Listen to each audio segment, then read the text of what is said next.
ಓಂ ಶಾಂತಿ ಶಾಂತಿ ಶಾಂತಿ. ಶ್ರುತಿ ಸ್ಮೃತಿ ಪುರಾಣಾನಾಂ ಆಲಯಂ ಕರುಣಾಲಯಂ ನಮಾಮಿ ಭಗವತ್ಪಾದಂ ಶಂಕರಂ ಲೋಕಶಂಕರಂ. ನಮಾಮಿ ಭಗವತ್ಪಾದ ಶಂಕರಂ ಲೋಕಶಂಕರಂ. ವಂದೇ ತಂ ಸಚ್ಚಿದಾನಂದಂ ಯತಿವರ್ಯಂ ಮಹಾಮತಿಂ ವೇದ ವೇದಾಂತ ತಾರಜ್ಞಂ ಸದ್ಗುರುಂ ಪ್ರಣತೋಸ್ಮ್ಯಹಂ. ಸದಾಶಿವಸಮಾರಂಭಾಂ ಶಂಕರಾಚಾರ್ಯಮಧ್ಯಮಾಂ ಅಸ್ಮದಾಚಾರ್ಯಪರ್ಯಂತಾಂ ವಂದೇ ಗುರುಪರಂಪರಾಂ. ಅಗ್ರೆ ಉಪಸ್ಥಿತೇಭ್ಯಃ ಭವದ್ಭ್ಯಃ ಸರ್ವೇಭ್ಯೋ ಜಿಜ್ಞಾಸುಭ್ಯಃ ಸಪ್ರಣಾಮಂ ಹಾರ್ದಂ ಸ್ವಾಗತಂ ವ್ಯಾಹರಾಮಿ. ಶ್ರೀ ಶ್ರೀ ಸಚ್ಚಿದಾನಂದೇಂದ್ರ ಸರಸ್ವತಿ ಸ್ವಾಮಿಪಾದಾನಾಂ ಕರ್ತೃಕತ್ವೇನ ಪ್ರಸಿದ್ಧಾಸು ಕೃತಿಷು ವಿಶುದ್ಧ ವೇದಾಂತ ಪರಿಭಾಷಾ ನಾಮ್ನಿ ದೇವಭಾಷಾಯಾಃ ಕೃತಿಃ ಇದಾನೀಂ ವಿಚಾರ್ಯತೆ. ತತ್ರ ಚತುರ್ಥೋ ವಿಷಯಃ ಇದಾನೀಂ ವಿಚಾರಣೀಯಃ. ಅಗ್ರೆ ತಾವತ್ ಶ್ರೀ ಶ್ರೀ ಸ್ವಾಮಿ ಚರಣಾನಾಂ ಪ್ರಶಸ್ತಿ ಶ್ಲೋಕಮೇಕಂ ಪಠಿತ್ವಾ ತೇಷಾಂ ಅನುಗ್ರಹಂಚ ಪ್ರಾಪ್ಯ ಪ್ರಕೃತಂ ಗ್ರಂಥಭಾಗಂ ಯಥಾ ಸ್ವಾಮಿಪಾದಾನುಗ್ರಹಂ ಇದಾನೀಂ ವಿಚಾರಯಾಮಃ. ಓಂ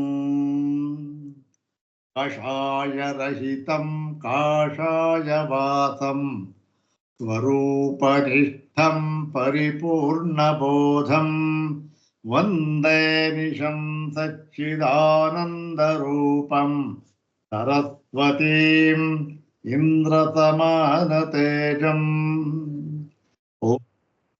ಕಾಷಾಯರಹಿತಂ ಕಾಷಾಯವಾಸಂ ಸ್ವರೂಪನಿಷ್ಠಂ ಪರಿಪೂರ್ಣಬೋಧಂ ವಂದೇ ನಿಶಂ ಸಚ್ಚಿದಾನಂದರೂಪಂ ಸರಸ್ವತೀಂ ಇಂದ್ರಸಮಾನತೇಜಂ. ಓಂ ಬ್ರಹ್ಮನಿಷ್ಠಾಯ ವಿದ್ಮಹೇ ಸಂಯಮೀಂದ್ರಾಯ ಧೀಮಹಿ ತನ್ನಃ ಸಚ್ಚಿದಾನಂದಃ ಪ್ರಚೋದಯಾತ್. ಅಥ ಶ್ರೀ ಶ್ರೀ ಸಚ್ಚಿದಾನಂದೇಂದ್ರ ಸರಸ್ವತಿ ಸ್ವಾಮಿಪಾದೈಃ ಪ್ರಣೀತಾ ವಿಶುದ್ಧ ವೇದಾಂತ ಪರಿಭಾಷಾ. ಓಂ ಅವಾಚ್ಯಮಪ್ರಮೇಯಂಚ ಕಾರ್ಯಕಾರಣವರ್ಜಿತಂ ನಿಷ್ಕ್ರಿಯಂ ನಿಷ್ಕಲಂ ಶಾಂತಂ ಆತ್ಮಾನಮನುಸಂದಧೇ. ಪದವಾಕ್ಯ ಪ್ರಮಾಣ ಜ್ಞಾನ ಸಂಪ್ರದಾಯ ವಿದೋ ಗುರೂನ್ ನತ್ವಾ ವಿಶುದ್ಧ ವೇದಾಂತ ಪರಿಭಾಷಾ ಪ್ರಕಾಶ್ಯತೆ. ಚತುರ್ಥೋ ವಿಷಯಃ ಸಹ ಬ್ರಹ್ಮಣೋ ಜಗತ್ಕಾರಣ ವ್ಯವಹಾರ. ಈ ಒಂದು ವಿಶುದ್ಧ ವೇದಾಂತ ಪರಿಭಾಷಾ ಎಂಬತಕ್ಕಂತಹ ಸ್ವಾಮಿಪಾದರವರ ಗ್ರಂಥದಲ್ಲಿ 4ನೇ ವಿಷಯ ಬ್ರಹ್ಮಕ್ಕೆ, ಬ್ರಹ್ಮದ ಜಗತ್ಕಾರಣ ವ್ಯವಹಾರ. ಬ್ರಹ್ಮವು ಈ ಜಗತ್ತಿಯ ಕಾರಣವಾಗಿದೆ ಎಂಬತಕ್ಕಂಥದ್ದು ಪ್ರಸಿದ್ಧವಾಗಿರತಕ್ಕಂಥದ್ದು. ಮತ್ತೆ ಶ್ರುತಿಗಳಲ್ಲಿಯೂ ಕೂಡ ಅದು ಉಕ್ತವಾಗಿದೆ. ಶ್ರುತಿಗಳಲ್ಲಿಯೂ ಕೂಡ ಇದು ಉಕ್ತವಾಗಿದೆ. ಇದು ಈ ಬ್ರಹ್ಮ ಜಗತ್ಕಾರಣವಾದ ಅಂತಕ್ಕಂಥದ್ದು ಶ್ರುತಿಗಳಲ್ಲಿ ಉಕ್ತವಾಗಿದೆ. ಹೌದು ತಾನೆ? ಬೇರೆ ಕಡೆ ಶ್ರುತ್ಯಂತರದಲ್ಲಿ ಉಕ್ತವಾಗಿಲ್ಲ. ಅಯ್ಯೋ ಹಾಗಂದ್ರೆ ಏನು ಅಂದ್ರೆ ನೋಡಿ, ಈ ಜಗತ್ ಕಾರಣ ವ್ಯವಹಾರ ಅಂದ್ರೇನು? ಜಗತ್ತು ಬ್ರಹ್ಮದ ಕಾರ್ಯ, ಅಥವಾ ಈ ಜಗತ್ತಿಗೆ ಬ್ರಹ್ಮವು ಕಾರಣವಾಗಿದೆ ಅಂದಮೇಲೆ ಜಗತ್ತಿಗೆ ಕಾರಣವಾಗಿರ್ತಕ್ಕಂಥದ್ದು ಯಾವುದು? ಬ್ರಹ್ಮ. ಹೀಗಂತ ಎಲ್ಲಿ ಹೇಳಿದ್ದಾರೆ? ಕೇವಲ ಶ್ರುತಿಗಳಲ್ಲಿ ಅಷ್ಟೇ. ಇನ್ನು ಬೇರೆ ಬೇರೆಯ ದರ್ಶನಗಳಲ್ಲಿ ಹೇಳಿಲ್ಲ. ಮತ್ತೆ ಏನನ್ನು ಹೇಳಿದ್ದಾರೆ?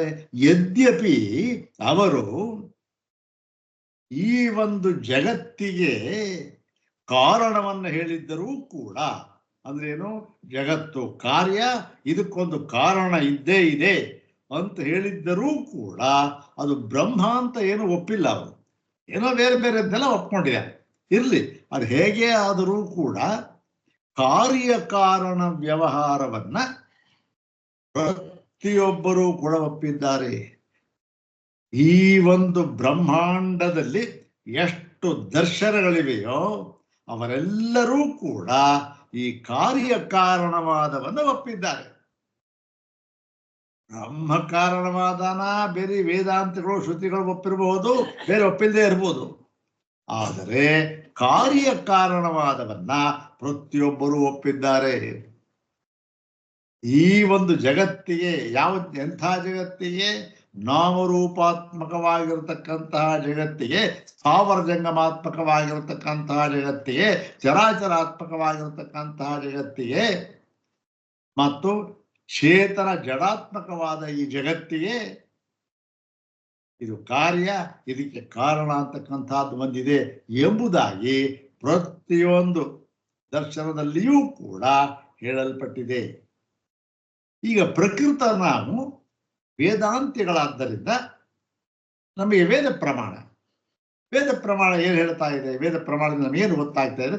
ಬ್ರಹ್ಮವೇ ಜಗತ್ತಿಯ ಕಾರಣ ಅಂತ ಗೊತ್ತಾಗ್ತಾ ಇದೆ. ಅದಿರಲಿ, ಬ್ರಹ್ಮವಾದವಾಗಲಿ ಯಾವ್ದಾರ ಒಟ್ಟಿನಲ್ಲಿ ಜಗತ್ತು ಕಾರ್ಯ, ಇನ್ನೊಂದು ಕಾರಣ ಇದೆ ಅಂತ ಹೇಳಿದ್ರು. ಹೀಗೆ ಈ ಕಾರಣ ಕಾರ್ಯವನ್ನು ಹೇಳುವಾಗ ಏನಾಯಿತು? ಒಂದು ದ್ವೈತ ಭಾವ ಅಂತಕ್ಕಂಥದ್ದು ಬಂತು. ಆದರೆ ಎಲ್ಲ ವೇದಗಳ ಪರಮ ಗುರಿ ಏನು? ಬ್ರಹ್ಮಾತ್ಮೈಕತ್ವವನ್ನ ಪ್ರತಿಪಾದನೆ ಮಾಡುವುದಕ್ಕೆ ಎಲ್ಲ ವೇದಾಂತಗಳು ಕೂಡ ಹೊರಟಿವೆ. ಹೌದಾನೆ? ಬ್ರಹ್ಮ ಏನು? ಏಕಮೇವಾದ್ವಿತೀಯ ಎಂಬುದನ್ನ ಪ್ರತಿಪಾದನೆ ಮಾಡಬೇಕು. ಹಾಗೆ ಪ್ರತಿಪಾದನೆ ಮಾಡುವುದಕ್ಕೆ ಹೊರಟಿರತಕ್ಕಂತಹ ಶ್ರುತಿಯು ಹೀಗೆ ಓಹೋ ಕಾರ್ಯ ಎಂಬತಕ್ಕಂಥದ್ದು ಒಂದಿದೆ, ಕಾರಣ ಎಂಬತಕ್ಕಂಥದ್ದು ಇನ್ನೊಂದು ಅಂತ ಹೇಳಿದ್ರೆ ಹೇಗೆ ಅರ್ಥ ಮಾಡಬೇಕು? ಇದು ಹೇಗೆ ಅದ್ವೈತ ಸಿದ್ಧಾಂತಕ್ಕೆ ಹೊಂದುತ್ತೆ? ಮತ್ತೆ ಇದರ ಹೊಂದಿಸುವುದಕ್ಕೆ ನಾವು ಯಾವ ಪ್ರಮಾಣವನ್ನು ಹಿಡಿಬೇಕು, ಯಾವ ದಾರಿಯಲ್ಲಿ ಹೋಗಬೇಕು, ಇದು ಬಹಳ ಮುಖ್ಯ. ಇಲ್ಲದೆ ಅದೇನಾಗತ್ತೆ? ಏನೋ ಶ್ರುತಿಗಳಲ್ಲಿ ಹೇಳಿದ್ದಾರಂತೆ ಕಣ್ರಿ, ಏನಂತ? ಬ್ರಹ್ಮ ಏಕಮೇವಾದ್ವಿತೀಯ ಅಂತ ಹೇಳಿದ್ದಾರೆ, ಉಪಚಾರಕ ಹೇಳಿದ್ದಾರೆ. ಏನು? ಇದೆಲ್ಲ ಜಗತ್ತು ಕಾರ್ಯ, ಬ್ರಹ್ಮದ್ದೇ ಕಾರ್ಯ ತಾನೆ, ಹಾಗಾಗಿ ಏನೋ ಒಂದನ್ನೇ ತಿಳ್ಕೊಂಡ್ಬಿಡ್ತಾರೆ. ಅದಕ್ಕೋಸ್ಕರವಾಗಿ ಇದನ್ನು ಯಾತಕ್ಕೆ ಹೇಳಿದ್ದಾರೆ ಅಂತಕ್ಕಂಥದ್ದನ್ನ ವಿಚಾರ ಮಾಡತಕ್ಕಂಥ ಭಾಗ ಈ ಒಂದು ಭಾಗ. ಅದ್ರೇನಾಯ್ತು? ಇದು ಅದ್ವೈತ ವೇದಾಂತಕ್ಕೆ, ಬ್ರಹ್ಮಾತ್ಮೈಕತ್ವ ಸಿದ್ಧಾಂತಕ್ಕೆ ಅತ್ಯಂತ ಮುಖ್ಯವಾದ ವಿಚಾರ. ಈ ಕಾರ್ಯಕಾರಣ ಭಾವ ಇದೆಯಲ್ಲ, ಅದನ್ನು ಹೇಗೆ? ಸರಿ, ಈ ಕಾರ್ಯಕಾರಣ ಭಾವವನ್ನ ಪೂರ್ಣವಾಗಿ ತಿರಸ್ಕರಿಸಿದರೆ ಮಾತ್ರ ಅದ್ವೈತ ಸಿದ್ಧಿಯಾಗತ್ತೆ. ಹೌದು ತಾನೆ? ಕಾರ್ಯಕಾರಣವನ್ನು ಒಪ್ಕೊಂಡು ಅದ್ವೈತವನ್ನು ಒಪ್ಕೊಳ್ಳೋದ್ರೆ ಹೇಗೆ? ಆಗೋದಿಲ್ಲ. ಹೀಗಾಗಿ ಏನಾಗಬೇಕು? ಇಲ್ಲ, ಈ ಕಾರ್ಯಕಾರಣವಾದಕ್ಕೆ ಅನ್ಯಥಾ ಅರ್ಥ ಹೇಳಬೇಕು. ಇಲ್ಲದೆ ಇದ್ರೆ ಇದು ವ್ಯರ್ಥ ಅಂತ ತೆಗೆದುಹಾಕಬೇಕು. ಇಲ್ಲಿ ಶ್ರುತಿಗಳಲ್ಲಿ ಅಥವಾ ಇನ್ನೊಂದು ಯಾವುದೋ ಒಂದು ಅರ್ಥವಾದ ಅಂತಲೋ ಇನ್ನೇನೋ ಒಂದು ಹೇಳಿ ತಳ್ಳಿ ಹಾಕಬೇಕು. ಹಾಗೆ ಹಾಕೋದಕ್ಕಾಗೋದಿಲ್ಲ. ಯಾಕೆ? ಅದು ಶ್ರುತಿ, ಅದು ವೇದ. ಯಾವುದನ್ನು ತೆಗೆದುಹಾಕೋಕ್ಕೂ ಆಗೋದಿಲ್ಲ, ಸೇರಿಸೋದಕ್ಕೂ ಆಗೋದಿಲ್ಲ. ಪರಮ ಪ್ರಮಾಣ ಅದು. ಹಾಗಾಗಿ ಏನಾಗುತ್ತೆ, ಇದಕ್ಕೆ ಬೇರೆ ಅರ್ಥವನ್ನೇ ನಾವು ನೋಡಬೇಕು. ಯಾತಕ್ಕೆ? ಬ್ರಹ್ಮಾತ್ಮೈಕತ್ವ ಸಿದ್ಧಿ ಆದರೆ ಆಗುವುದಕ್ಕೋಸ್ಕರ ಈ ಒಂದು ಭಾಗಕ್ಕೆ ಹೇಗೆ ಅರ್ಥವನ್ನು ಮಾಡಬೇಕು ಅಂತಕ್ಕಂಥದ್ದು ಮುಖ್ಯ ವಿಚಾರ. ಅದನ್ನ ಇಲ್ಲಿ ವಿಚಾರ ಮಾಡಿ ಹೇಳ್ತಾ ಇದ್ದಾರೆ. ನೋಡಿ, ಪ್ರತಿಯೊಂದೂ ಕೂಡ ಈ ಏನೇನಿದೆ ಎಲ್ಲವೂ ಕೂಡ ಈ ಒಂದು ಬ್ರಹ್ಮದ ಕಾರ್ಯವೇ ಆದರೆ ಇಂತಹ ಬ್ರಹ್ಮ ಹೇಗಿದೆ? ಕಾರ್ಯಕಾರಣ ಭಾವವರ್ಜಿತಂ ಬ್ರಹ್ಮ, ಮತ್ತೆ ಭೂತ ಭವಿಷ್ಯತ್ ಕಾಲ ಸಂಪರ್ಕ ರಹಿತಂ ಬ್ರಹ್ಮ. ಇದನ್ನ ಹೇಗೆ ಹೊಂದಿಸ್ಬೇಕು ಅಂತ ಅನ್ನೋದು ಮುಖ್ಯವಾದ ವಿಚಾರ. ಅದನ್ನ ಇಲ್ಲಿ ವಿಚಾರ ಮಾಡ್ತಾ ಇದ್ದಾರೆ. ಈ ವಿಚಾರ ಸ್ವಾಮಿಪಾದ ಇಲ್ಲೇನು ಮಾಡ್ತಾ ಹೊಸದಾಗಿ ಮಾಡ್ತಾ ಇಲ್ಲ. ಇದು ಎಲ್ಲ ಶ್ರುತಿಗಳಲ್ಲಿಯೂ ಮಾಡಿದ್ದಾರೆ. ನಿನ್ನೆ ತಾನೇ ನಾವು ಭಾಗವನ್ನು ಓದಿದಲ್ಲ, ಯಾವುದೋ ತೈತ್ತಿರೀಯದಲ್ಲಿ, ಅದು ಇದೇ ಭಾಗನೇ ಇದೆ. ಹೇಗೆ ಅರ್ಥ ಮಾಡಿಕೊಳ್ಬೇಕು ನಾವು? ಇಂತಹ ಯಾವುದು ದ್ವೈತ ಪರವಾಗಿರತಕ್ಕಂತಹ ಶ್ರುತಿಗಳಿಗೆ ಅದು ಅದ್ವೈತಕ್ಕೆ ಹೊಂದುವ ಹಾಗೆ, ಆತ್ಮೈಕತ್ವಕ್ಕೆ ಹೊಂದುವ ಹಾಗೆ ಹೇಗೆ ಅರ್ಥವನ್ನು ಮಾಡಬೇಕು. ಮತ್ತೆ ನಾವು ಅರ್ಥವನ್ನು ಮಾಡೋದು ಅಂತಲ್ಲ, ಯಾತಕ್ಕೆ ಬಂದಿದೆ ಶ್ರುತಿ, ಯಾತಕ್ಕೆ ಹೇಳಿದೆ ಅದನ್ನ ಅಂತಂದ್ರೆ, ಯಾತಕ್ಕೆ ಅಂತಂದ್ರೆ ಮೊಟ್ಟ ಮೊದಲು ಏನನ್ನ ಪ್ರತಿಜ್ಞೆ ಮಾಡಿತ್ತೋ ಅದನ್ನ ಸಾಧಿಸಿ ತೋರಿಸುವುದಕ್ಕಾಗಿ ಉಪಾಯ ರೂಪದಿಂದ ಇವೆಲ್ಲವನ್ನೂ ಹೇಳಿದ್ದಾರೆ. ಯಾಕೆ ಅಂದ್ರೆ ನೋಡಿ, ಏನಾದರೂ ಒಂದನ್ನ, ಅದು ದ್ವೈತವಾಗಲಿ ಅದ್ವೈತವಾಗಲಿ, ಸಾಧಿಸಿ ತೋರಿಸ್ಬೇಕು ಅಂತ ಹೇಳಿದಾಗ ಅದನ್ನು ಸಿದ್ಧ ಮಾಡಿ ತೋರಿಸ್ಬೇಕು, ವಾದದಲ್ಲಿ ಗೆಲ್ಲಬೇಕು, ವಾದ ಮಾಡಿ ತೋರಿಸ್ಬೇಕು, ಪ್ರಮಾಣ ಕೊಡಬೇಕು ಅಂತೆಲ್ಲ ಹೇಳಿದಾಗ ಅದರ ಅರ್ಥ ಏನು? ಅದರ ಅರ್ಥ ಇವೆಲ್ಲವೂ ಕೂಡ ದ್ವೈತ ಭೂಮಿಕೆಯಲ್ಲಿಯೇ ನಡೆಯಬೇಕು. ಹೌದ್ ತಾನೆ? ನೋಡಿ, ವಿಚಾರ ಮಾಡ್ತಾ ಇದ್ದೇವೆ ನಾವು. ವಿಚಾರ, ವಾದ, ವಿವಾದ, ಪ್ರಮಾಣ ಇವೆಲ್ಲ ಎಲ್ಲಿ ಅಂದ್ರೆ ದ್ವೈತ ಭೂಮಿಕೆಯಲ್ಲಿ ಅಷ್ಟೇ. ಅದ್ವೈತ ಭೂಮಿಕೆಯಲ್ಲಿ ಅದ್ವೈತ ಏನೂ ಇಲ್ಲ ಅಲ್ಲಿ. ಹಾಗಾಗಿ ಎಲ್ಲವೂ ಕೂಡ ದ್ವೈತ ಭೂಮಿಕೆಯಲ್ಲಿಯೇ ನಡೆಯಬೇಕಾಗಿರುವುದರಿಂದ ಏನ್ ಮಾಡ್ತಾರೆ, ಪ್ರತಿಯೊಂದು ಉದಾಹರಣೆ ಆಗಲಿ ಅಥವಾ ಮತ್ತೊಂದಾಗಲಿ, ಪ್ರಮಾಣವಾಗಲಿ, ಎಲ್ಲದಕ್ಕೂ ಕೂಡ ಈ ಒಂದು ದ್ವೈತ ಭಾವವನ್ನು ಇಟ್ಟುಕೊಂಡು ಅಲ್ಲಿ ಹೇಳಿ ಅದರ ಮೂಲಕ ಏನ್ ಮಾಡ್ತಾರೆ, ಅದ್ವೈತವನ್ನು ಸ್ಥಾಪನೆ ಮಾಡ್ತಾರೆ. ಅದರ ಮೂಲಕ ಮಾಡ್ಬೇಕಷ್ಟೆ. ಇಲ್ಲಿ ಆಗೋದೇ ಇಲ್ವಲ್ಲ. ಬಾಯಿನಲ್ಲಿ ಹೇಳಬೇಕಾದ್ರೆ ದ್ವೈತ ಇರಬೇಕು, ಕೇಳಬೇಕಾದ್ರೆ ದ್ವೈತ ಇರಬೇಕು. ಒಂದು ಪ್ರಮಾಣ ನೋಡ್ರಿ ಇದು ಅಂತ ಹೇಳ್ಬೇಕಾದ್ರೆ ದ್ವೈತ ಇರಬೇಕು. ಯಾಕೆ? ಪ್ರಮಾಣ ಅಂತಕ್ಕಂಥ ಒಂದಿರಬೇಕು, ನಾನಿರಬೇಕು, ನೀವಿರಬೇಕು, ಪ್ರತಿಯೊಬ್ರು ಇರಬೇಕು. ಹೀಗಾಗಿ ಅದರ ಮೂಲಕ ಅದನ್ನ ಉಪಾಯವಾಗಿ ಬಳಸಿಕೊಂಡು ಇವೆಲ್ಲ ಯಾವುದಿದು, ಇವೆಲ್ಲ ತರ್ಕ. ಒಂದೇ ಒಂದು ಹೆಸರು ಹೇಳೋದಾದ್ರೆ ಇವೆಲ್ಲ ಈ ತರ್ಕ, ವಿಚಾರ ಆದ್ರೆ ತರ್ಕ ಅಷ್ಟೇ. ತರ್ಕದಿಂದ ಹೀಗೆ ಹಾಗೆ ಇದು ಸರಿ ಅದು ಸರಿ ವಿಚಾರ ಮಾಡಿ ಸಿದ್ಧ ಮಾಡೋದು. ಇವೆಲ್ಲವನ್ನೂ ಕೂಡ ಕೇವಲ ಉಪಾಯವನ್ನಾಗಿ ಬಳಸಿಕೊಂಡು, ಮತ್ತೆ ಇನ್ನೊಂದು ಪದ ಯಾವುದು, ಉಪಕರಣವನ್ನಾಗಿ ಬಳಸಿಕೊಂಡು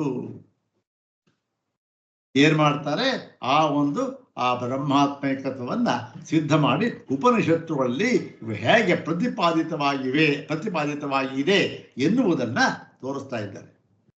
ಯಾವುದನ್ನ? ಇದನ್ನ ಉಪಕರಣವನ್ನಾಗಿ ಮಾಡಿಕೊಳ್ಬೇಕಾದ್ರೆ ದ್ವೈತ ಭೂಮಿಕೆಯಲ್ಲಿ ಆಗಬೇಕು.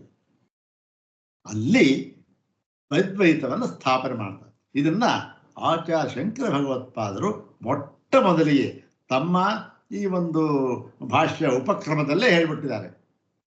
ಏನಂತ? ತತ್ರ ಇದು ಏನು, ಆ ಬ್ರಹ್ಮ ಈ ಶ್ರುತಿಗೆ ಅವಿರೋಧವಾಗಿರತಕ್ಕಂತಹ, ಅಂದ್ರೆ ಶ್ರುತಿಗೆ ವಿರೋಧವಲ್ಲದ ಶ್ರುತ್ಯನುಗ್ರಹೀತ ತರ್ಕ ಉಪಕರಣ. ಶ್ರುತಿಗೆ ಒಪ್ಪವಾಗಿರತಕ್ಕಂತಹ ತರ್ಕವನ್ನ ಉಪಕರಣವನ್ನಾಗಿ ಬಳಸಿಕೊಂಡು, ಏನು ಉಪಕರಣ, ನಿಶ್ರೇಯಸ ಪ್ರಯೋಜನ ಪ್ರಸ್ತೂಯತೆ. ಆ ಒಂದು ನಿಶ್ರೇಯಸ ಪ್ರಯೋಜನ ಯಾವುದು? ಅದೇ ಒಂದು ಮೋಕ್ಷ ಸ್ಥಿತಿ. ಅದೇ ಯಾವುದು? ಅದೇ ಅದ್ವೈತ ಸ್ಥಿತಿ. ಅದನ್ನ ಪ್ರತಿಪಾದನೆ ಮಾಡ್ತೇವೆ. ಯಾವುದನ್ನ? ಈ ದ್ವೈತ ಭಾವ, ತರ್ಕ, ಪ್ರಮಾಣ ಎಲ್ಲ ಇದೆಯಲ್ಲ, ಇವೆಲ್ಲ ದ್ವೈತ. ಇದನ್ನು ಉಪಯೋಗಿಸ್ಕೊಂಡು, ಉಪಕರಣವನ್ನಾಗಿ ಉಪಯೋಗಿಸ್ಕೊಂಡು ಮಾಡ್ತೇವೆ. ಇಲ್ಲೂ ಕೂಡ ಅದೇ ಥರ ಈ ಕಾರ್ಯಕಾರಣ ಭಾವವನ್ನ ಉಪಕರಣವನ್ನಾಗಿ ಮಾಡಿಕೊಂಡು, ಮುಂಚೆ ಏನ್ ಹೇಳಿತ್ತು? ಅಥಾತೋ ಬ್ರಹ್ಮ ಜಿಜ್ಞಾಸ ಅಂತ ಹೇಳಿತ್ತು. ಬ್ರಹ್ಮವನ್ನು ಜಿಜ್ಞಾಸೆ ಮಾಡಬೇಕು. ಯಾತಕ್ಕೆ ಮಾಡಬೇಕು? ಏನ್ರಿ ಪ್ರಯೋಜನ ಅಂತಂದ್ರೆ ಹೇಳಿದ್ರು, ಬ್ರಹ್ಮಾವಗತಿರ್ಹಿ ಪುರುಷಾರ್ಥ. ನಮ್ಮ ಕೃಷ್ಣ ಕಮಲ ವೇದಾಂತ ಪಾಠಶಾಲೆಯ ಒಂದು ಘೋಷವಾಕ್ಯ ಇದು. ಬ್ರಹ್ಮಾವಗತಿರ್ಹಿ ಪುರುಷಾರ್ಥ. ಪುರುಷಾರ್ಥ ಅಂದ್ರೇನು? ಪುರುಷಾರ್ಥ ಇರತಕ್ಕಂಥದ್ದು ಒಂದೇ. ಯಾವುದು? ಅದೇ ಈ ನಾವು ರೂಢಿಯಲ್ಲಿ ಯಾವುದು 4 ಅಂತ ಹೇಳ್ತೀವಲ್ಲ, ಮೋಕ್ಷ ಅಂತ, ಅದೇ. ಯಾತಕ್ಕೆ ಅದು? ಅದೇ ನಿಶೇಷ ಸಂಸಾರ ಬೀಜ ಅವಿದ್ಯಾದ್ಯನರ್ಥ ನಿವರ್ಷಣಾತ್. ಆಚಾರ್ಯ ಬರೆದಿರ್ತಕ್ಕಂಥದ್ದು. ಈ ಬ್ರಹ್ಮಾವಗತಿ ಮಾಡಬೇಕು. ಯಾಕೆ? ನಿಶೇಷವಾಗಿ ಸಂಸಾರವನ್ನ, ಸಂಸಾರ ಅಂದ್ರೆ ಯಾವುದು? ಸಂಸಾರ ಅಂದ್ರೆ ದ್ವೈತ.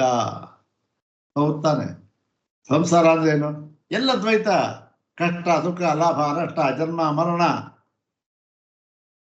ಇದೆ, ಸುಖ, ಅದು ಎಲ್ಲ ಈ ದ್ವೈತ. ಇದನ್ನ ನಿವಾರಿಸಿಕೊಂಡು ಬ್ರಹ್ಮಾತ್ಮೈಕತ ಸಿದ್ಧಿಯನ್ನು ಪಡೆದುಕೊಂಡು ಮೋಕ್ಷ ಪಡೆಯಬೇಕು. ಅದಕ್ಕಾಗಿ ಈ ಬ್ರಹ್ಮವನ್ನು ನಿರ್ಮಾಣ ಮಾಡಬೇಕು ಅಂತ ಹೊರಟು, ಅದನ್ನ ಸಿದ್ಧ ಮಾಡುವುದಕ್ಕೋಸ್ಕರ ಮುಂದಿನ ಸೂತ್ರದಲ್ಲಿ ಏನ್ ಮಾಡಿದ್ದಾರೆ? ಓಂ ಜನ್ಮಾದ್ಯಸ್ಯ ಯತಃ ಶುರು ಮಾಡಿಬಿಟ್ರು. ಕಾರ್ಯಕಾರಣ ಭಾವ ನೆನ್ನೆ ತಾನೇ ಇಲ್ಲೇ ಸ್ವಾಮಿಪಾದರು ಉದಾಹರಣೆ ಮಾಡಿದ್ದಾರಲ್ಲ. ಅಸ್ಯ ಜಗತಃ ನಾಮರೂಪಾಭ್ಯಾಂ ವ್ಯಾಕೃತಸ್ಯ ಅನೇಕ ಕರ್ತೃಭೋಕ್ತೃ ಸಂಯುಕ್ತಸ್ಯ. ಇಲ್ಲ, ಹೀಗೆ ಯಾವುದಿದು? ಇದೆಲ್ಲ ಇದು ಈ ಕಾರ್ಯಕಾರಣ ಭಾವ ಶ್ರುತಿ. ಇದೆಲ್ಲ ಇದು ಯಥೋ ವಾ ಇಮಾನಿ ಭೂತಾನಿ ಜಾಯಂತೆ ಪ್ರಮಾಣ. ಅದು ಶ್ರುತಿ ವಾಕ್ಯ ಇದೆ, ಅದನ್ನೇ ಹೇಳಿರ್ತಕ್ಕಂಥದ್ದು. ಇವೆಲ್ಲ ಪ್ರಮಾಣ ಯಾವುದಿದು? ಇದು ಯಾತಕ್ಕೆ ಬಂದಿದೆ ಅಂತಂತಂದ್ರೆ, ಈ ಒಂದು ಪ್ರತಿಜ್ಞೆ ಮಾಡಿತ್ತಲ್ಲ, ಅಥಾತೋ ಬ್ರಹ್ಮ ಜಿಜ್ಞಾಸ ಅಂತ ಹೇಳಿ, ಬ್ರಹ್ಮಾನ್ ಯಾತಕ್ಕೆ ನಾವು ಜಿಜ್ಞಾಸೆ ಮಾಡಬೇಕು? ಬ್ರಹ್ಮಾವಗತಿ ಪುರುಷಾರ್ಥ. ಅದೇ ಪುರುಷಾರ್ಥ. ಯಾತಕ್ಕೆ ಅಂದ್ರೆ ಹೇಗೆ ಪುರುಷಾರ್ಥ ಅದು? ಅಂದ್ರೆ ನಿಶೇಷ ಸಂಸಾರ ಬೀಜ ಅವಿದ್ಯಾ ಜನರ್ಥ ನಿಬರ್ಹಣ. ಇದಕ್ಕೆ ಈ ಕಾರಣಕ್ಕೋಸ್ಕರ ಇದು ಪುರುಷಾರ್ಥ ಅಂತ ನಾವು ಆ ಬ್ರಹ್ಮದ ಸ್ವರೂಪವನ್ನ ತಿಳಿಸಿಕೊಡುತ್ತೇವೆ. ನಿಶ್ರೇಯಸಕ್ಕೆ ಕಾರಣವಾಗಿರತಕ್ಕಂತಹ ಈ ಬ್ರಹ್ಮದ ಜ್ಞಾನವನ್ನ ನಾವು ತಿಳಿಸಿಕೊಡುತ್ತೇವೆ. ಬ್ರಹ್ಮ ವಿಷಯಕವಾದ ಜ್ಞಾನವನ್ನ, ಸ್ವರೂಪ ಜ್ಞಾನವನ್ನ ತಿಳಿಸಿಕೊಡುತ್ತೇವೆ ಅಂತ ಪ್ರತಿಜ್ಞೆ ಮಾಡಿ, ಆ ಪ್ರತಿಜ್ಞೆಯನ್ನ ಸಾಧಿಸಿ ತೋರಿಸುವುದಕ್ಕೋಸ್ಕರ ಈ ಜಗತ್ಕಾರಣ ವ್ಯವಹಾರ, ಜಗತ್ಕಾರಣ ಕಾರ್ಯಕಾರಣ ವ್ಯವಹಾರ ಬಂದಿರತಕ್ಕಂಥದ್ದು ಅಷ್ಟೇ ಹೊರತು ಕಾರ್ಯಕಾರಣವಾದವನ್ನ ಉಪಪಾದನೆ ಮಾಡುವುದರಲ್ಲಿ ಶ್ರುತಿಗೆ ಯಾವ ತಾತ್ಪರ್ಯವೂ ಇಲ್ಲ. ಅದನ್ನು ಮಾಡಬೇಕು ಅಂತ ಹೊರಟೂ ಇಲ್ಲ. ಮತ್ತೆ ಯಾತಕ್ಕೆ ಅದು? ಇದನ್ನ ಉಪಕರಣವನ್ನಾಗಿ ಬಳಸಿಕೊಂಡಿದೆ ಶ್ರುತಿ ಅಷ್ಟೇ. ಯಾಕೆ? ನಮ್ಗೆ ಕಾಣ್ತಾ ಇರತಕ್ಕಂಥದ್ದು ಅದನ್ನ ತಾನು ಹೇಳ್ತಾ ನಮ್ಗೆ ಗೊತ್ತಾಗುತ್ತೆ. ಆದ್ದರಿಂದ ಇದು ಈ ಒಂದು ಬ್ರಹ್ಮ ಜಗತ್ಕಾರಣ ಅಂದ್ರೆ ಕಾರ್ಯಕಾರಣವಾದವನ್ನ ಹೇಗೆ ನಾವು ಅರ್ಥ ಮಾಡಿಕೊಳ್ಬೇಕು ಅಂತ ಅನ್ನೋದಕ್ಕೆ ಸೂಚನೆ ಇದು. ತೈತ್ರಿಯದಲ್ಲೂ ಇದೆ ಬ್ರಹ್ಮವಿದಾಪ್ನೋತಿ ಪರಂ ಅಂತ ಹೇಳೋದಕ್ಕೋಸ್ಕರ ಎಲ್ಲವೂ ಬಂದಿರತಕ್ಕಂಥದ್ದು. ತತ್ಸೃಷ್ಟ್ವಾತ ದೇವಾನು ಪ್ರಾವಿಶತ್. ಏನ್ರಿ ಸೃಷ್ಟಿ ಮಾಡಿ ಎಲ್ಲ ದ್ವೈತ ಆಯ್ತಲ್ಲ, ಅದು ಯಾತಕ್ಕೆ? ಅಯ್ಯೋ ಯಾತಕ್ಕೆ ಅಂದ್ರೆ ನೋಡಿ, ಬ್ರಹ್ಮವಿದಾಪ್ನೋತಿ ಪರಂ, ಈ ಬ್ರಹ್ಮವಿದಾಪ್ನೋತಿ ಪರಂ ಅಂತನ್ನುವ ಅರ್ಥವನ್ನೇ ಎಲ್ಲಿ ಸೂತ್ರ ಭಾಷೆಯಲ್ಲಿ ಆಚಾರ್ಯರು ಹೇಳಿದ್ದಾರೆ. ಇವಾಗ ತಾನು ಹೇಳಿದ್ವಲ್ಲ, ಬ್ರಹ್ಮಾವಗತಿರ್ಹಿ ಪುರುಷಾರ್ಥ ಅಂತ ಮಾತು ಬರ್ದಿಯಾರಲ್ಲ, ಅದ್ಯಾವುದು? ಬ್ರಹ್ಮವಿದಾಪ್ನೋತಿ ಪರಂ, ಅದೇ. ಮತ್ತೆ ಯಾರು? ಯಾವ? ಯೋ ವೇದ ನಿಹಿತ ಗುಹಾಯಾಂ ಪರಮೇ ವ್ಯೋಮನ್. ಹೀಗೆ ಅದನ್ನ ಅದನ್ನ ತಿಳಿಸುವುದಕ್ಕೋಸ್ಕರ ಇದು ಬಂದಿದೆ ಅಂತ ಹೇಳಿ, ಇದು ನಾವು ತಿಳ್ಕೊಳ್ಬೇಕು. ಕಾರ್ಯಕಾರಣ ವಿಚಾರದಲ್ಲಿ ಇಷ್ಟನ್ನು ನಾವು ತಿಳ್ಕೊಳ್ಬೇಕು ಅಂತ ಹೇಳಿ ಮುಂದುವರಿತಾ ಇದ್ದಾರೆ. ಕಿಂಚ ಯಾತಕ್ಕೆ ಅಂತ ನಮಗೆ ಎಷ್ಟೇ ಹೇಳಿದ್ರು ಕೂಡ ಒಂದು 5 ನಿಮಿಷ 10 ನಿಮಿಷ ಅರ್ಥವಾಗೋದು. ತಿರ್ಗಾ ಇಲ್ಲಿಂದ ಆಚೆ ಹೋದ್ರೆ ತಿರ್ಗಾ ಅದೇ ಕೇಳ ಬಂದ್ಬಿಡುತ್ತೆ. ಅದಕ್ಕೇನು ಆವೃತ್ತಿ, ಪದೇ ಪದೇ ಪದೇ ಪದೇ ಇದನ್ನು ಕೇಳ್ತಾನೆ ಇರಬೇಕು. ಇದು ಯಾವತ್ತೂ ದೃಢವಾಗುತ್ತೆ. ನೋಡಿ 13ನೇ ಪುಟ. ಕಿಂಚ ಅನೇಕ ಕರ್ತೃಭೋಕ್ತಾಶ್ರಿತಮಿದಂ ಜಗದಿತಿ ಸರ್ವೇಷಾಂನಃ ಪ್ರತ್ಯಕ್ಷಮೇತತ್. ನೋಡಿ, ಯಾವಾಗ ಈ ಜಗತ್ತು ಅಂತ ಬಂತೋ, ತತ್ ಸೃಷ್ಟ್ವಾ ಯಾವುದು? ತದಿದಂ ಜಗತ್ ಸೃಷ್ಟ್ವಾ ಇತ್ಯರ್ಥ. ಜಗತ್ ಕಿಮಿದಂ ಜಗತ್, ಯಾವ ಜಗತ್ತು ಅಂತಂದ್ರೆ ಅನೇಕ ಕರ್ತೃಭೋಕ್ತಾಶ್ರಿತಮಿದಂ ಜಗತ್. ತಾಯಿಪಾದ್ರ ವಾಕ್ಯ. ಅಯ್ಯೋ, ಜಗತ್ತು ಅಂದ್ರೂ ಒಂದೇ, ಕರ್ತೃಭೋಕ್ತೃಗಳ ಒಂದು ಸಮ್ಮಿಲನ ಅಂದ್ರೂ ಒಂದೇ. ಇದಿರ್ತಕ್ಕಂಥದ್ದು ಯಾರು? ಇಬ್ಬರೇ, ಕರ್ತೃಗಳು ಭೋಕ್ತೃಗಳು. ಹೀಗೆ ಇದು ನಮಗೆಲ್ಲ ಪ್ರತ್ಯಕ್ಷ ಮೇತತ್, ಇದು ಪ್ರತ್ಯಕ್ಷವಾಗಿರ್ತಕ್ಕಂಥ ವಿಚಾರ. ಮತ್ತೆ ಕರ್ತೃಭೋಕ್ತೃ ಸ್ವರೂಪಂಚ ಜ್ಞಾತೃತ್ವವದೇವ ಶರೀರ ಇಂದ್ರಿಯ ಮನಸ್ಸು ಅಹಂ ಮಮಾಭಿಮಾನ ಕೃತಂ ಆಧ್ಯಾಸಿಕಂ ಏವ ಇತಿ ಅಧಿಗತಂ ಇತ್ಯತಃ ಬ್ರಹ್ಮಣ್ಯೇವ ಕರ್ತೃತ್ವ ಭೋಕ್ತೃತ್ವ ಲಕ್ಷಣಂ ಜೀವತ್ವಂ ಅವಿದ್ಯೆಯ ಕಲ್ಪಿತಂ ಇತ್ಯಪಿ ಪ್ರಾಪ್ನೋತಿ. ಇದು ಸಿದ್ಧವಾಗಿರ್ತಕ್ಕಂಥ ಮುಖ್ಯವಾದ ಏನು? ಈ ಕರ್ತೃತ್ವ ಭೋಕ್ತೃತ್ವ ಮತ್ತೆ ಅದು ಈ ಮತ್ತೆ ಎಲ್ಲ ಜೀವನ ಇದೆಯಲ್ಲ, ಅದೆಲ್ಲ ಅದೇನು? ಜ್ಞಾತೃತ್ವವದೇವ ಅಂದ್ರೆ ಈ ಒಂದು ಪರ್ವ ಜ್ಞಾತೃ, ಎಲ್ಲವನ್ನು ಅರಿಯತಕ್ಕವನು ಅಂತ ಇದೆಯಲ್ಲ. ಈ ಅರಿಯತಕ್ಕವನು ಅಂದ್ಬಿಟ್ರೆ ಏನದ ಅರ್ಥ? ಅರಿಯತಕ್ಕವನು ಅಂದ್ರೆ ಅದಕ್ಕೆ ಅಂತಃಕರಣ ಅಂತ ಬೇಕು, ಅರಿಯುವವನು ಅಂತ ಬೇಕು, ಅರಿಯಲ್ಪಡತಕ್ಕಂಥ ವಸ್ತು ಅಂತ ಬೇಕು, ಮೂರಿದ್ದೇ ಇರಬೇಕು. ಇದರಂತೆ ಏನಾಗಿದೆ? ಇವೆಲ್ಲ ಕರ್ತೃಭೋಕ್ತೃ ರೂಪ ಅಂದ್ರೇನು? ಈ ಶರೀರ ಇಂದ್ರಿಯ ಮನಸ್ವಹಂ ಅಂತಿದೆ. ಇಲ್ಲಿ ಮನಸ್ಸು ಅಹಂ, ಮನಸ್ಸು ಶರೀರೇಂದ್ರಿಯ ಮನಸ್ಸು, ಶರೀರಂಚ ಇಂದ್ರಿಯಾಣಿ ಚ ಮನಶ್ಚ ಶರೀರೇಂದ್ರಿಯ ಮನಾಂಸಿ. ಇದು ಸಮಾಸ, ದ್ವಂದ್ವ ಸಮಾಸ. ಶರೀರೇಂದ್ರಿಯ ಮನಾಂಸಿ ತೇಷು ಶರೀರೇಂದ್ರಿಯ ಮನಸ್ಸು, ಸಪ್ತಮಿ ಬಹುವಚನ ಮನಸ್ಸು ಅಂತಕ್ಕಂಥದ್ದು. ಶರೀರೇಂದ್ರಿಯ ಮನಸ್ಸು ಅಹಂ ಮಮಾಭಿಮಾನ ಕೃತಂ. ಈ ಶರೀರ ಇಂದ್ರಿಯ ಮನಸ್ಸುಗಳಲ್ಲಿ ಅಹಂ ಮಮಾಭಿಮಾನ, ಇದು ನಾನೇ, ನನ್ನದು, ಇದರಿಂದ ನಿರ್ವರ್ತಿತವಾಗತಕ್ಕಂತಹ ಎಲ್ಲವೂ ಕೂಡ ನನ್ನದೇ, ನಾನು ಮಾಡತಕ್ಕಂಥದ್ದು ಅಂತ ಹೇಳಿ ಅದ ಆಧ್ಯಾಸಿಕಮೇವ ಅಂದ್ರೆ ತನ್ನಲ್ಲಿ ಅಧ್ಯಾಸ ಮಾಡಿಕೊಂಡು ಎಲ್ಲ ವ್ಯವಹಾರ. ಕರ್ತೃತ್ವ ಭೋಕ್ತೃತ್ವ ಅಂತಂದ್ರೆ ಏನು? ಕರ್ತೃತ್ವ ಭೋಕ್ತೃತ್ವ ಇವನಲ್ಲಿ ಇದೆ ಅಂದ್ರೆ ಏನು? ಅಧ್ಯಾಸ ಮಾಡ್ಕೊಂಡಿದ್ದಾನೆ ಅಂತ ಅರ್ಥ.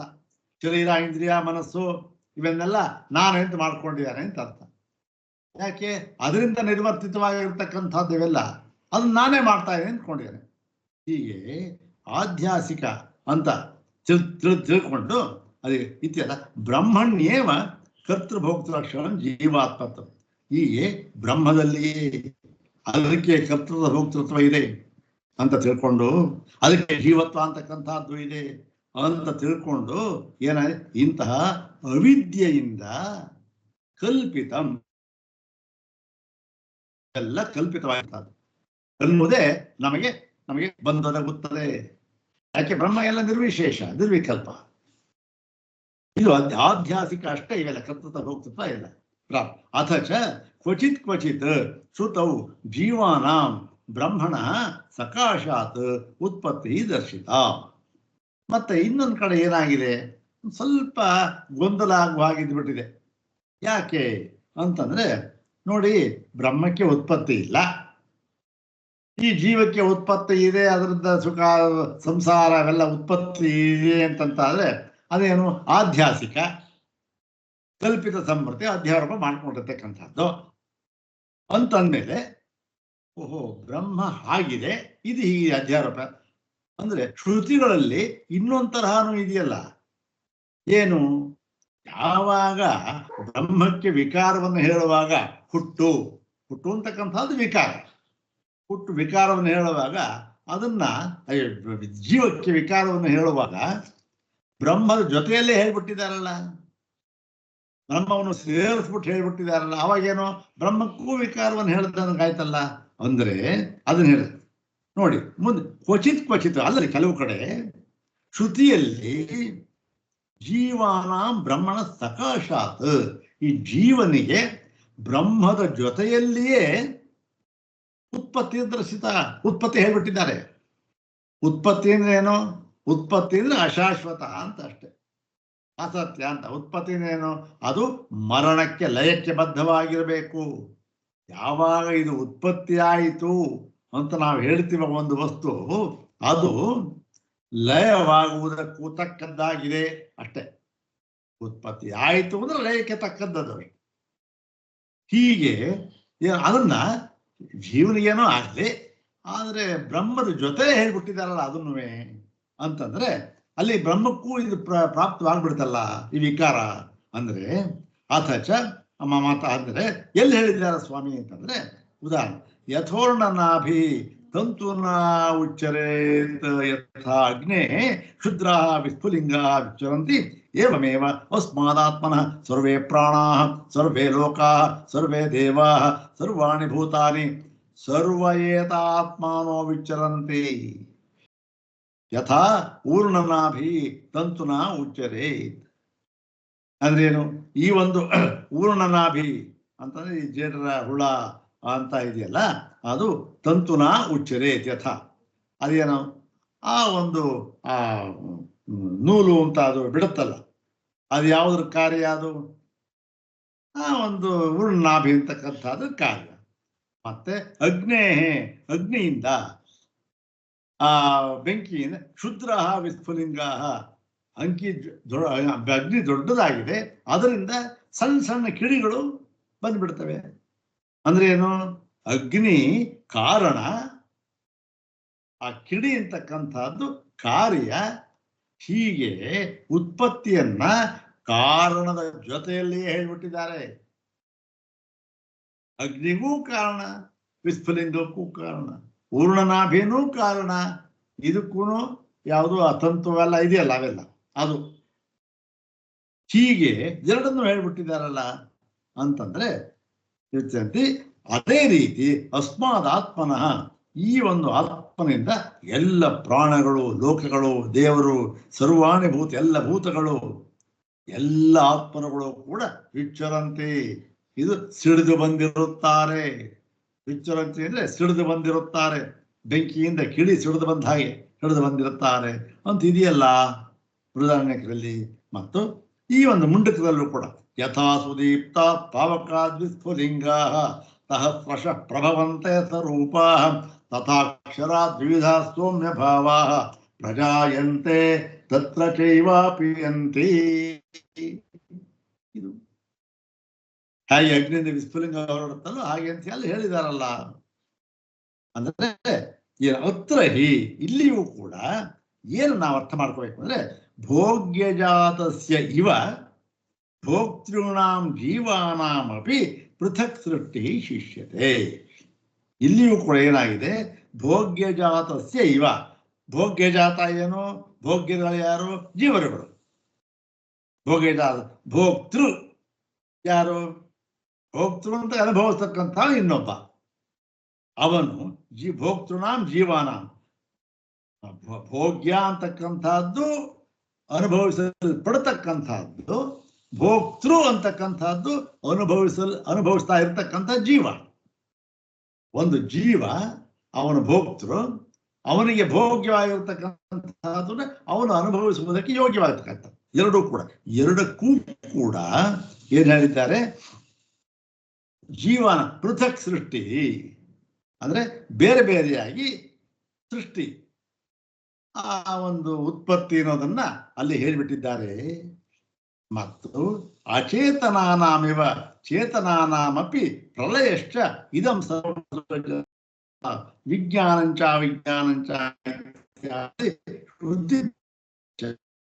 ಜೀವನ.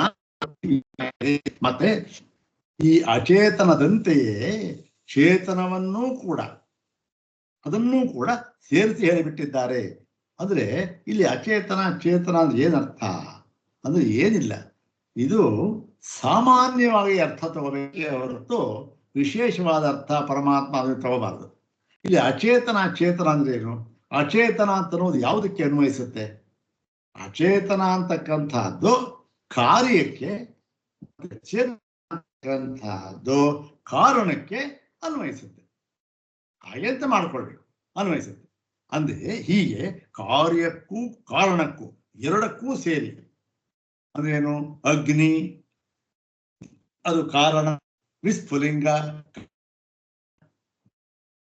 ಪೂರ್ಣನಾಭಿ ಆ ಜೇಡರುಗಳು ಕಾರಣ, ಅದರಿಂದ ಬರ್ತಕ್ಕಂತಹ ಯಾವುದು ಇದು ಬಲೆ ದಾರ ಕಾರ್ಯ. ಹೀಗೆ ಕಾರ್ಯಕಾರಣ ಎರಡು ಇಲ್ಲಿ ಏನಾಗಿದೆ? ಪೂರ್ಣನಾಭಿ ಇರ್ತಕ್ಕಂಥ ಚೇತನ, ಬಂದಿರತಕ್ಕಂಥದ್ದು ಅಚೇತನ.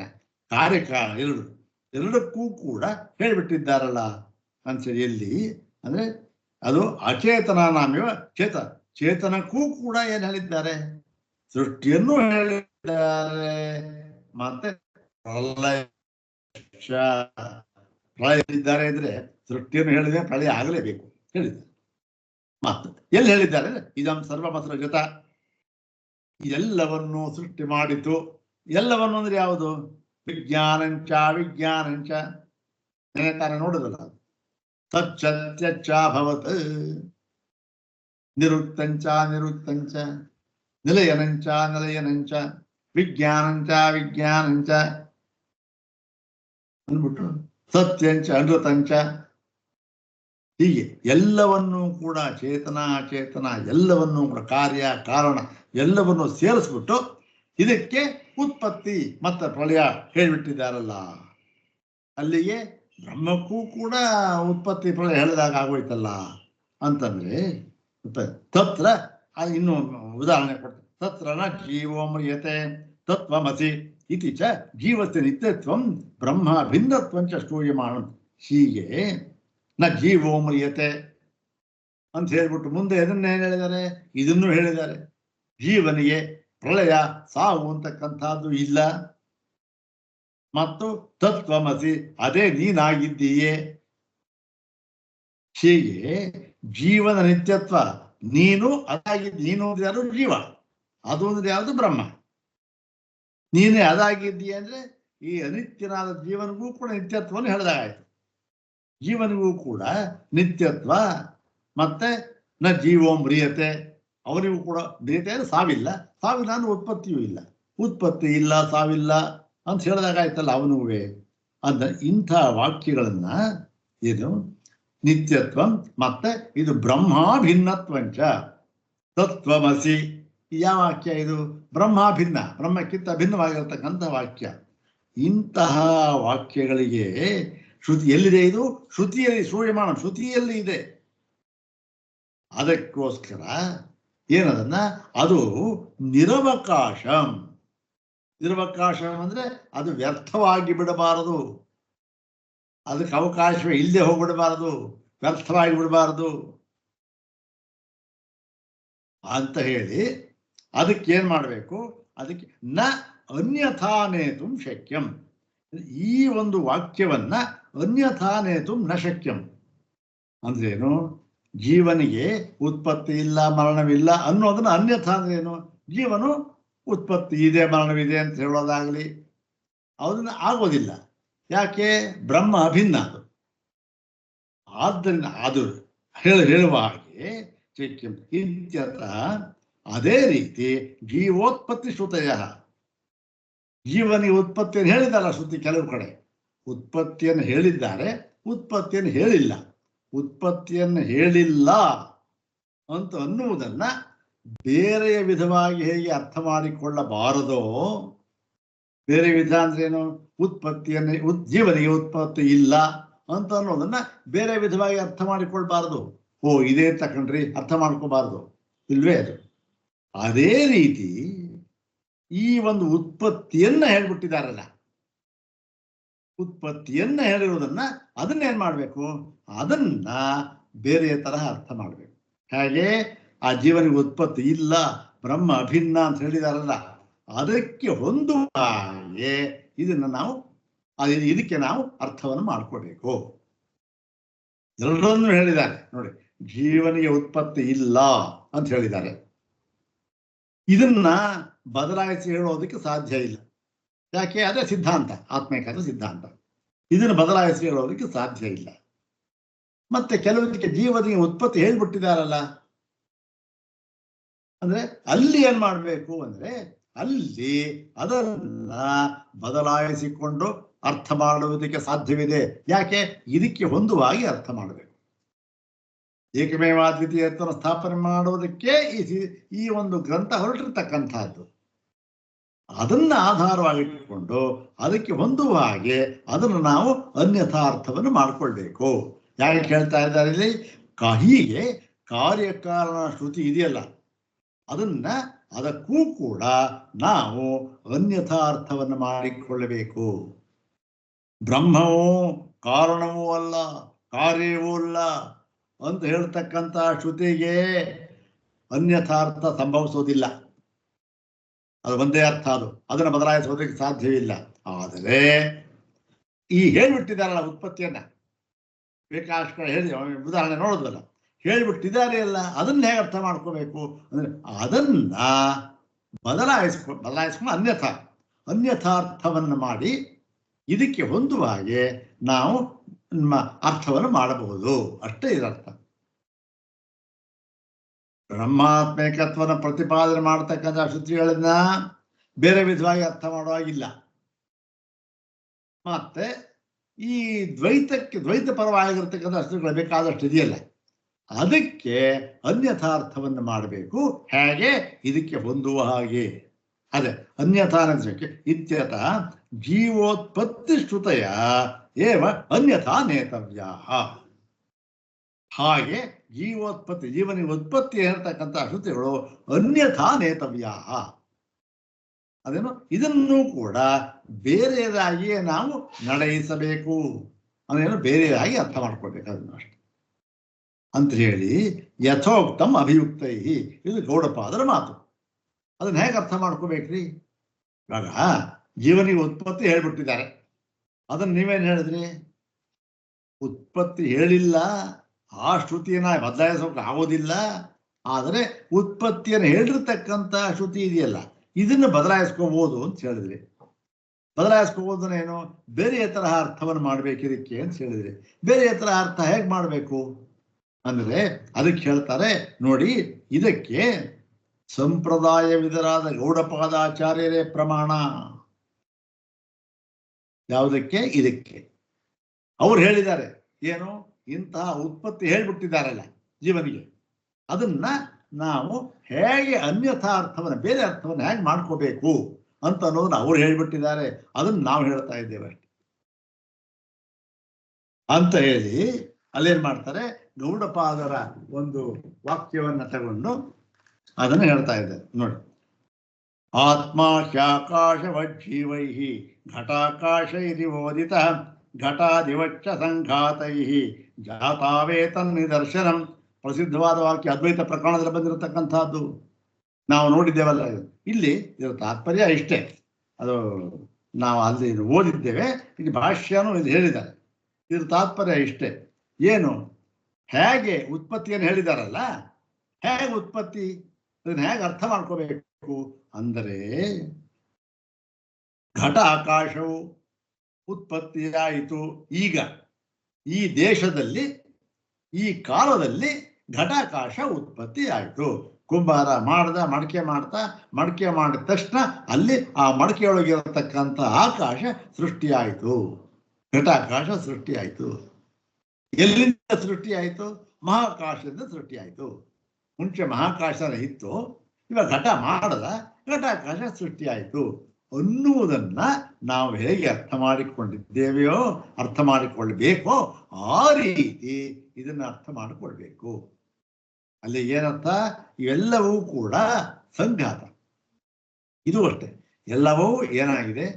ಘಟ ಎಂಬ ಉಪಾಧಿಯಿಂದ ಈ ಘಟಾಕಾಶದ ಉತ್ಪತ್ತಿಯೇ ಹೊರತು, ಉಪಾಧಿಯಿಂದ ಉತ್ಪತ್ತಿ ಅಷ್ಟೇ ಹೊರತು ಈ ಘಟಾಕಾಶಕ್ಕೆ ಸ್ವತಂತ್ರವಾಗಿ ಉತ್ಪತ್ತಿ ಅಂತಕ್ಕಂಥದ್ದು ಸಾಧ್ಯವೇ ಇಲ್ಲ. ಉತ್ಪತ್ತಿ ಆಗೇ ಇಲ್ಲ. ಅದು ಉತ್ಪತ್ತಿ ಆಗಿರ್ತಾನೆ ಲಯ ಅಂತಕ್ಕಂಥದ್ದು ಉತ್ಪತ್ತಿ ಇಲ್ಲವೇ ಇಲ್ಲ.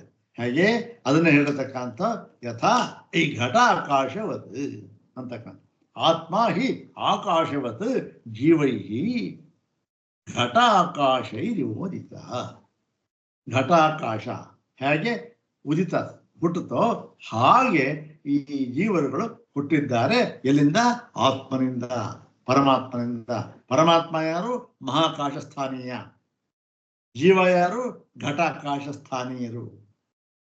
ಹೀಗೆ ಹುಟ್ಟಿದ್ದಾರೆ ಅಂತ ಹೇಳಿ ಇದಕ್ಕೆ ಭಾಷ್ಯವಾಕ್ಯವನ್ನು ಇದೆ. ಆ ಭಾಷ್ಯವಾಕ್ಯವನ್ನ ನಾಳೆ ದಿವಸ ಮುಂದಿನ ಭಾಗದಲ್ಲಿ ನೋಡೋಣ. ಈ ಕೆಲವರು ಈ ಸ್ಕೈಪ್ ಇದರಲ್ಲಿ ಏನೋ ತೊಂದರೆ ಆಗ್ತಾ ಇದೆ. ನನ್ನ ಜಯಲಕ್ಷ್ಮಿ ಮೇಡಮ್ ಅವರು ಹೇಳ್ತಾರೆ.